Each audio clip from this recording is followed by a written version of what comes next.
Welcome back.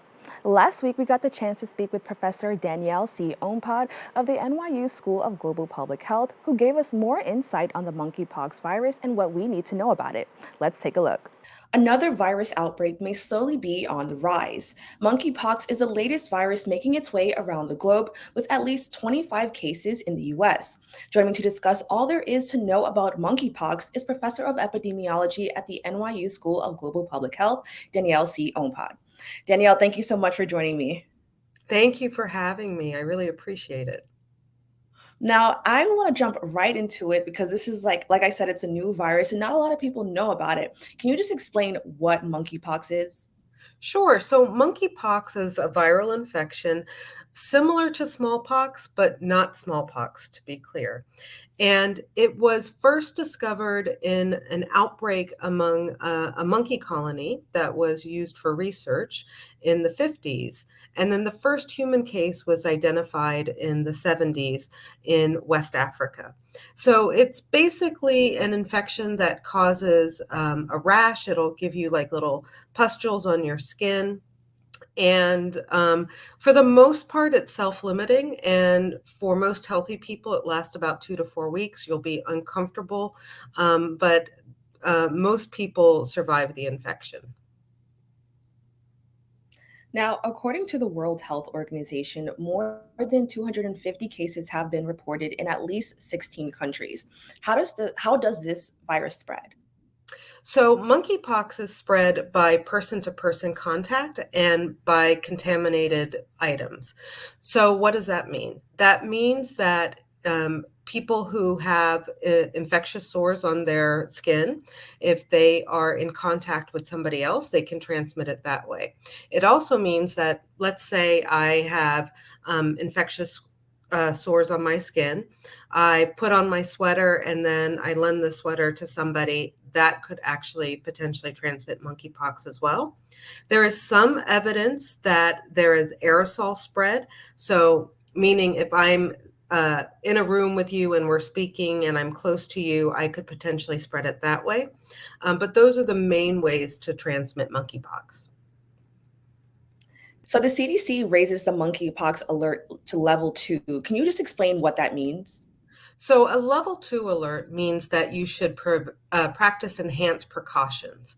So, it basically means that you should be careful, you should be aware of what the potential risk factors are for transmission, and that you should try not to come in contact with basically somebody who has monkeypox. So that means being in close proximity to them, as well as not sharing items with them. Thank you. Now, there has been some confusion about the outbreak and its link to sexuality. Can you just explain what that link is? Sure. So there have been some cases that have been among gay men, and some reporting has suggested that monkeypox is a sexually transmitted disease. But actually, it is a disease that is transmitted person to person, but it's by contact with infected sores. So it doesn't actually require sexual behavior for transmission. So I'm not sure what happened in these cases among gay men. It could have been that they were all just kind of hanging out with each other and one person had monkeypox and they transmitted it to others. It didn't necessarily mean that it was sexually transmitted.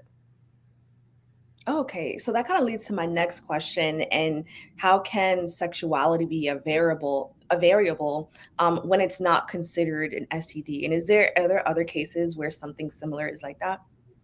So there are several diseases that you might see in clusters of infections among the LGBTQ population, but like everybody else, it's due to the way the disease is transmitted. So in the case of monkeypox, if one person in any group has monkeypox and they're hanging out in close proximity to their friends, they could absolutely transmit it. So I would not think of the LGBTQ population as a population that is at particular risk for monkeypox, because you can imagine, a group of teenagers hanging out together and one has monkeypox, you could have a cluster of cases there, or a group of, middle-aged women who want to go to brunch hanging out together, and one has monkeypox, and you get transmission there. So we should be very careful about thinking about the LGBTQ population as a particularly vulnerable population, because monkeypox is really transmitted person to person or through infected items. It's not strictly sexually transmitted.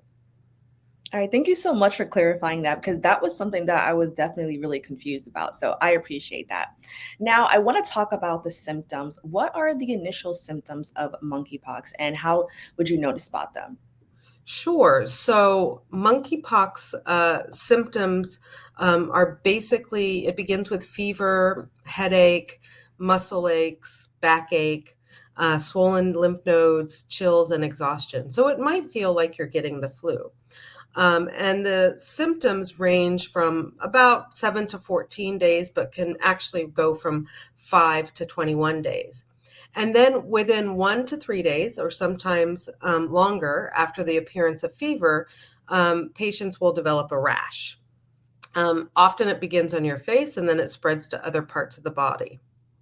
And so you'll get like pustules or papules on your skin, and then those will turn into scabs. And those, it's really important to note, those things are particularly infectious. Now, are there any similarities to COVID in regards to symptoms? There is some symptom overlap between COVID and monkeypox, although they are very distinct diseases caused by different viruses. But COVID has fever, you can have fatigue, you can have general malaise and body aches. But what distinguishes monkeypox is the rash. Okay, got it. And then I really want to know, why are we now seeing so many of these types of viruses? Or has this always been something that's just been common, and COVID has just really make us more alert to different types of viruses?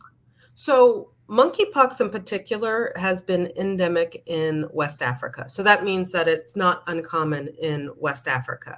And there have been cases in the past that have kind of popped up, typically among travelers or people working with animals or owning animals that are infected.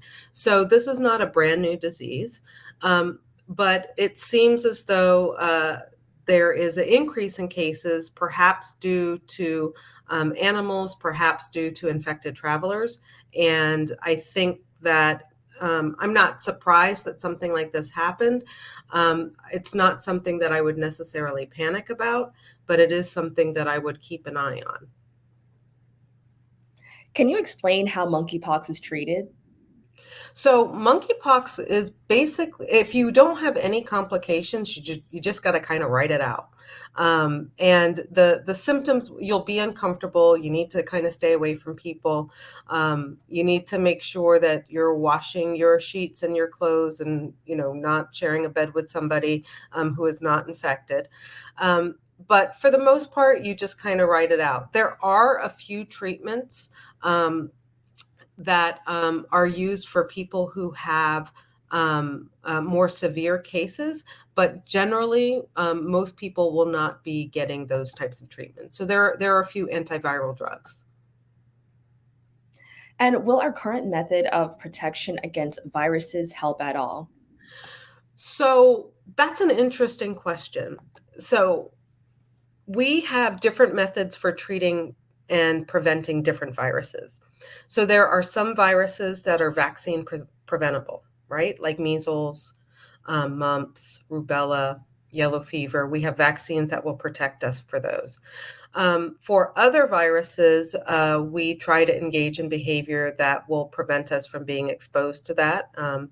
And for others, they just kind of happen. There's not a lot you can do about it, and you try to write it out. For monkeypox, we will probably be focusing on identifying cases and making sure that people that are in close contact with those cases are monitored, and making sure that those cases are very careful about hanging out with other people until their monkeypox is cleared. Again, this is not something at this point that we need to put in very stringent recommendations in place because we only have a few cases and it appears to be limited right now. That could change if we start to see more cases. That kind of leads into my next question. I was going to say, is this something we should be worried about? And, is there a possibility this can become a pandemic? So, for a lot of viruses, there's a possibility of a pandemic. I would not be overly worried about it right now. I would be paying attention to reports of cases in the news, paying attention to what the Centers for Disease Control or the CDC says, paying attention to what the World Health Organization says, and just kind of keep an eye on it.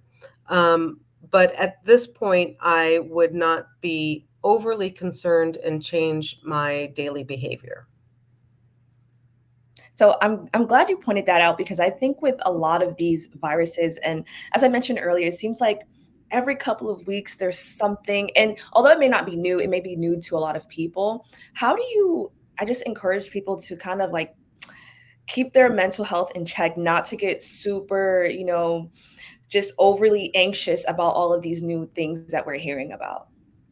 Absolutely. I mean, the world can be a very scary place, right? There's a lot of things happening in this world related to infectious diseases, related to gun violence, related to racism. There's a lot of scary things going on in the world right now, and for me, panicking or getting too anxious about it doesn't help because I still have to live my life. So what I try to do is find quality information that can help me stay informed. And then when authorities who are in the know tell me that I need to change my behavior, then I think about what they're asking me to do and whether or not I can comply. I love that answer. Thank you so much. Can you let people know how they can stay educated about monkeypox? Absolutely. So I highly recommend the CDC website on monkeypox. It is easy to access. As my Auntie Rita would say, just Google it on your Google machine, type in monkeypox CDC. Another great website is the World Health Organization website. And again, just Google monkeypox and WHO. All right, Danielle, thank you so much for joining me. My pleasure. Thank you for having me. I want to give special thanks to Professor Ompad for joining us. We'll be right back.